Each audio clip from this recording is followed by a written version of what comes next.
नमस्कार, मी सौ लता कालिदास गोडगे,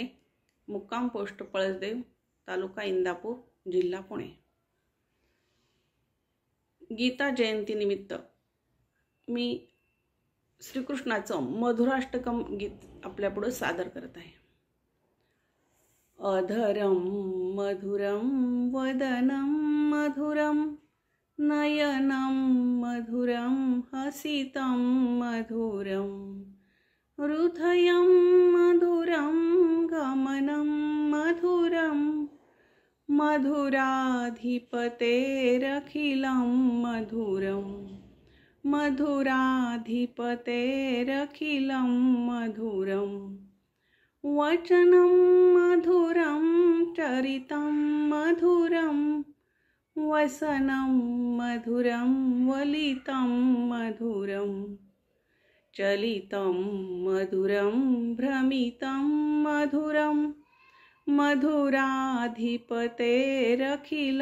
मधुरं मधुराधिपतेरखिलं मधुरं वेणुर्मधुरो रेणुर्मधुरा पाणिमधुरा पादौ मधुरा नृत्यं मधुरं सख्यं मधुरं मधुराधिपतेरखिलं मधुरं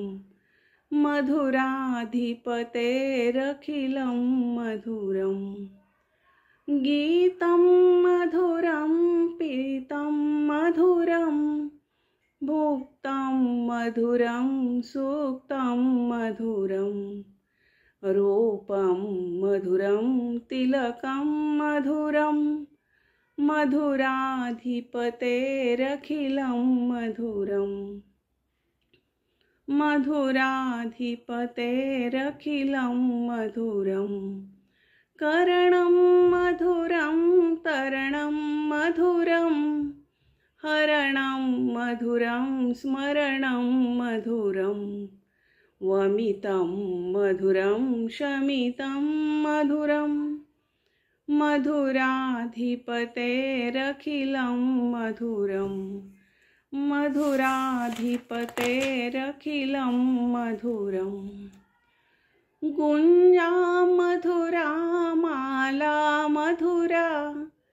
यमुना मधुरा वीची मधुरा सलिलं मधुरं कमलं मधुरं मधुराधिपतेरखिलं मधुरं मधुराधिपतेरखिलं मधुरं